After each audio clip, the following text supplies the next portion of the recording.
It's Magic 102.3 and 92.7. We are the real sound of the DMV. It's Vic Jagger, and man, you know what? You know somebody, they become like this mega superstar. They got new albums coming out, and then they don't know nobody no more. You know what I mean? That's what Raheem DeVaughn does. I mean, how long have I been asking you to come up here? You don't know nobody no more. Hey, man, time to burn this road up. I got responsibilities. You know what? That's one thing I can say about you, and I respect that, and that's very inspiring, is that even when you didn't have you weren't working on a new album or a new project, you were always doing a show. You were always catering to the people, and you were always giving your music because, you know, it is timeless. I'm going to give you that. Your music there's some classics in there, you know. Guess who loves you more. Thank you. Like I did that. Thank you. Okay. You're so very welcome. So how is that for you, though? Like, knowing that the music that you started out with, it still rocks, even when you're working on new projects. And I know you have a crazy creative process, but when you get back on that stage and get back to the root of, you know, when you first started and to feel that love, how is that for you?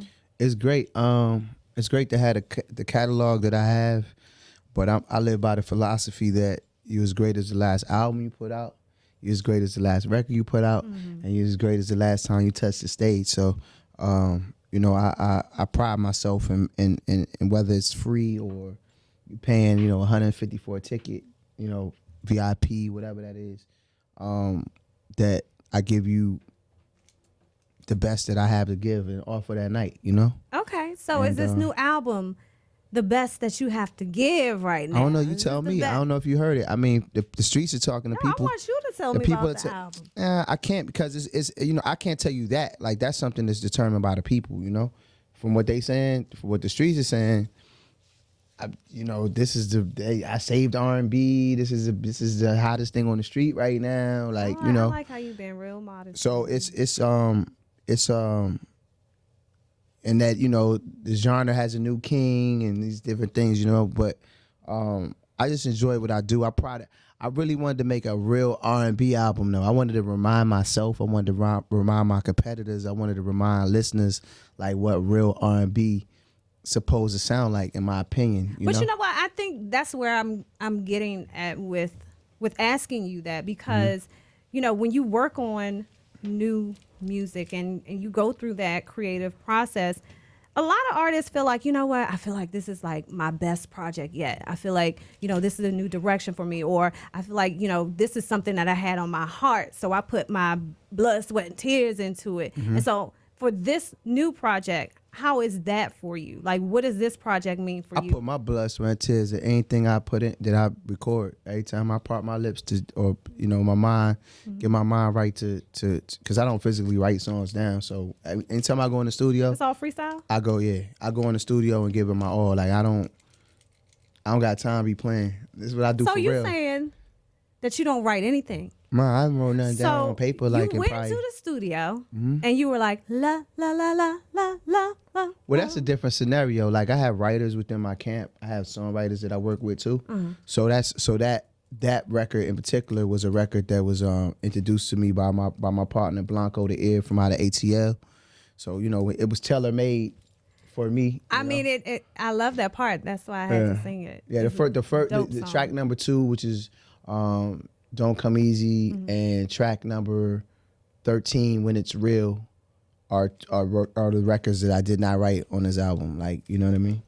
But, so when folks say, when you hear people say that you're bringing R&B back, real R&B, and you're saving R&B, where do you think R&B went? Where did it go for a minute? I don't know. I think the expectation changed over the years, and sonically things happened, and, you know, we had this hybrid mesh of R&B and hip hop music, you know what I mean, which I love both, you know. I think that there's a undertone of systematic racism when it comes to the music industry, you know what I mean, which creates these different quote unquote genres of music, different titles where, you know, you put this artist that looks like this in this, you know, in this lane, and you take this artist that looks like this, and, you know, I often say all the time, you know, what's the difference between Jill Scott and Adele? You know, if you close your eyes, you know what I mean? You know, and I say that to say that they both make great music. They both equally should be able to play the same venues. And you know, when you talk about award shows and stuff of that nature, I just feel like, you know, there's this undertone of like, you know, even when I first came out, you know, they were quick to put me in the urban AC format, which I ain't got no problem with. But I feel like I make music that deserves to be in all formats. But then there know? are some R&B artists that I feel like, if like how you're saying, you know what, I'm taking it back to the roots of real R&B. But then there are some artists that feel like, well, you know what, this is what's hot right now, so I got to keep up with time. Let me do a little R&B trap music. There may be a little group of individuals who are taking up airwave space that you know, or you know what I mean, taking up space on iTunes or Spotify that could be being used more valuably.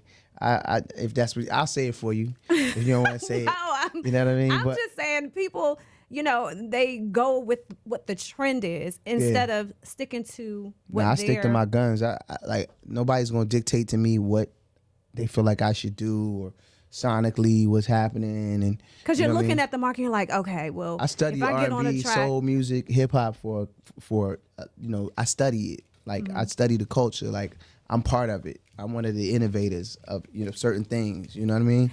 And one of the things that I loved that you did was when you put out the record, when you put out Bulletproof, and it really touched on a lot of social issues, a lot of things we were going through at that time. But now I feel like in this climate, it's even more relevant. Well, that's the reason me and Wes Felton dropped the album we dropped last year. You know, Footprints on the Moon album under the brand name The Crossroads. Shout out to Wes. You know, that most of those Bulletproof Feel albums and songs are gonna come out under that umbrella now, under the group effort. You know, that me, you know, that's where I put out the music for the enlightened ones and an awakening and that type of thing. You know, but this new album is definitely like, you know, this is to impregnate the world. It's not for the 2 Minute Brothers. You know, it's Decade of a Love King. Like it's that real R&B. You know, just that and very descriptive. You know what I mean? Like I like to, and I approach some songwriting how MC does. You know, so I like it to be descriptive. When you close your eyes, you can envision what I'm talking about. So you trying to get people pregnant? I mean, basically, why not? You know, that's trying to create some euphoric, orgasmic, plutonic, monogamous situations out there.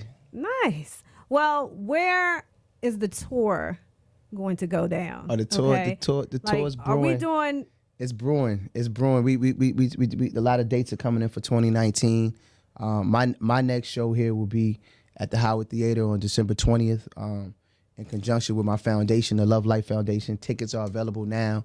Get your tickets for Raheem DeVaughn holiday concert. Raheem DeVaughn and friends.